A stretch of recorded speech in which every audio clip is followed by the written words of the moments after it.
obligations bancaires qui permet à cet argent ou à ces fonds d'être sécurisés. Donc, ça, c'est des choses qui ont marché dans certains pays. Donc, il y a plusieurs axes comme ça, mais le plus important, encore une fois, c'est de savoir que il n'y a pas que l'État qui peut jouer ce rôle de régulateur ou bon, c'est vrai, il y a des fonctions régaliennes, mais la société civile elle-même joue un rôle. Et la diaspora a encore plus, puisque la diaspora a eu davantage d'avoir étudié dans les grandes universités occidentales. Oui. Voilà, grosso modo, le rôle, les axes que nous aimerions exploiter ou emprunter. Et il est inutile de souligner qu'il doit y avoir énormément de potentiel sur place. Pardon ? Il est inutile de préciser qu'il doit y avoir énormément de potentiel sur place. Oui, effectivement. Souvent, l'Afrique est perçue comme un continent ravagé par les guerres, ou la famine, la pauvreté, la misère. Et ça, ce sont des clichés que nous-mêmes, à un moment donné, nous tombons dans ce genre de pièges parce que nous sommes à l'extérieur, on voit les choses à travers les prismes des médias. Hein, et malheureusement, souvent ce sont des images, des reportages à sensation. C'est pour un public occidental friand de ce genre de clichés, d'une Afrique agonisante. Non, l'Afrique aujourd'hui a beaucoup de potentialités. La population est à plus de 100% jeune, donc sans parler de richesses naturelles. Pour le cas de Djibouti aussi, par exemple, c'est un carrefour de culture. C'est un point stratégique aussi en face du canal de Suez, là où passent tous les grands bateaux et le pétrole du Moyen-Orient. Donc c'est un coin très stratégique. Et actuellement aussi, puisque c'est un coin très vital pour les économies de l'Europe et de l'Amérique du Nord, il faut sécuriser cette zone-là. Là, vous avez beaucoup de puissance qui ont fait des bases.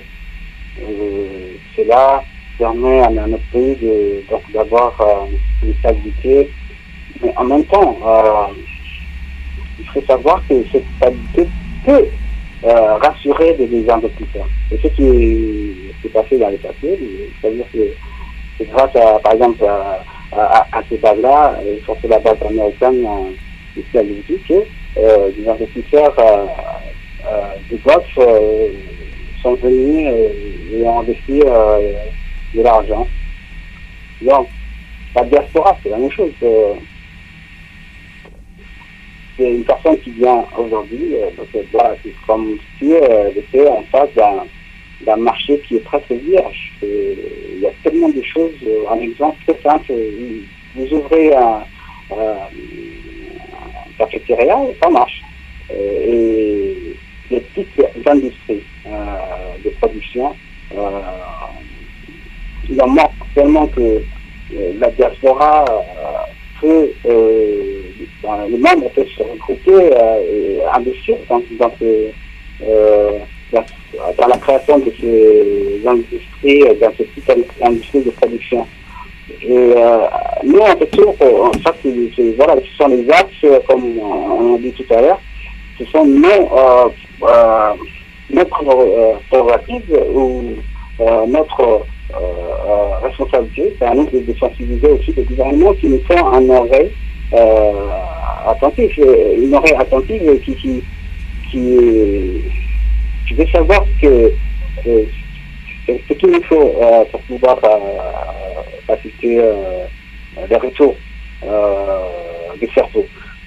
Donc, c'est de demander, pourquoi pas, à encore des exonérations pour certains produits, un guichet unique pour pouvoir traiter facilement des démarches administratives dans la création de sociétés. Et aussi voir un peu comment on pourrait réduire l'électricité, le coût de l'électricité qui est quand même un peu élevé. C'est des discussions que nous comptons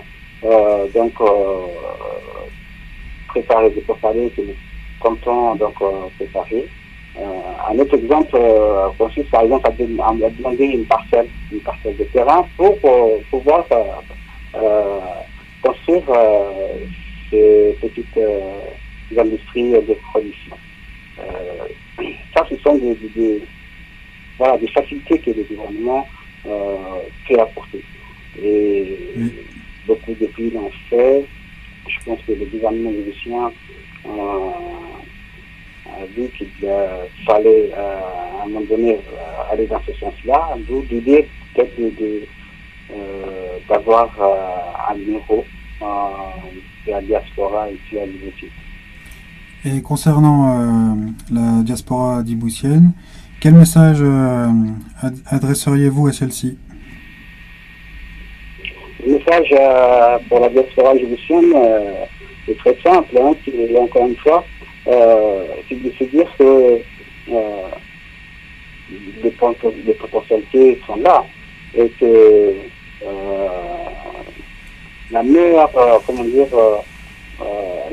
chose à faire toujours, c'est pour ceux qui ont toujours, bien sûr, cette envie de revenir, de retourner au pays, c'est de venir de constater, de voir par ses propres yeux quelles sont les potentialités et donc voir la réalité. Personne ne peut nier des difficultés. Ça, je m'intéresse si je dis que tout va bien. Non. Il y a des difficultés et nous, ce qu'on fait, c'est maintenant comment on fait pour apporter notre pierre à l'édifice, donc comment contribuer au développement économique. Parce qu'il y a un réel développement économique. Il y a beaucoup de projets en cours. Djibouti a besoin d'infrastructures, il y a des routes à construire, la construction, par exemple, le secteur immobilier est en plein boom, donc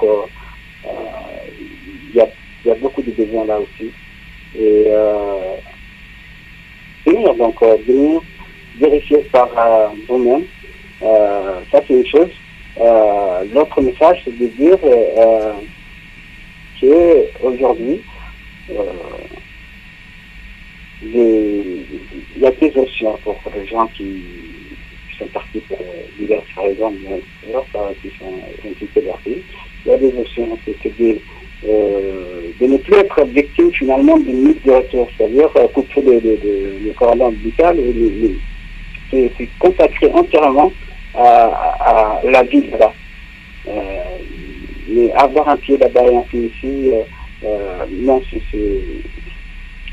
pas bon.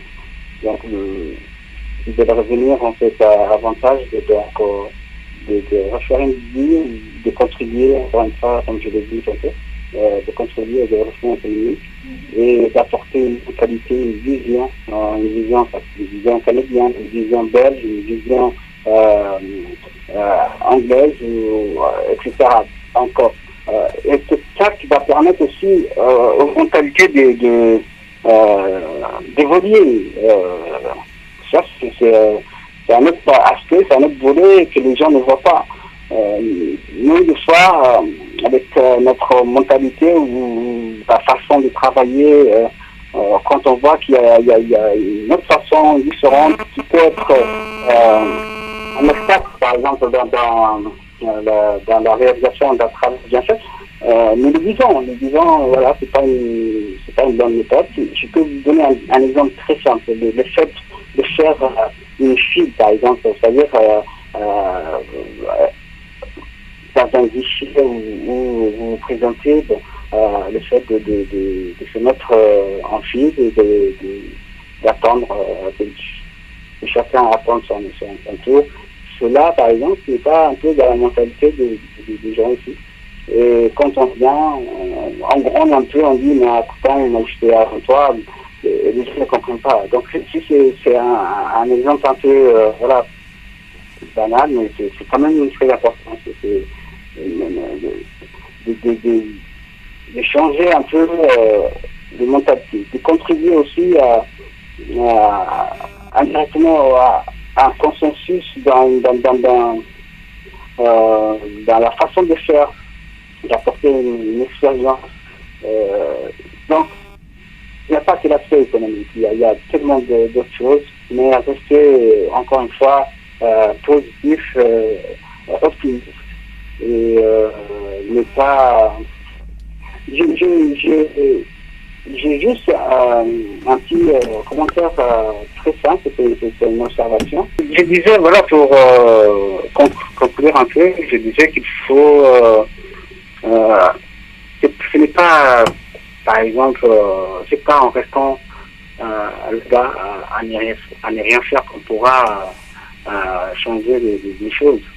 Donc il faut rentrer. Et l'autre message, c'est de dire à ces associations qui sont déjà engagées sur le plan local, communautaire, qui quand même apportent beaucoup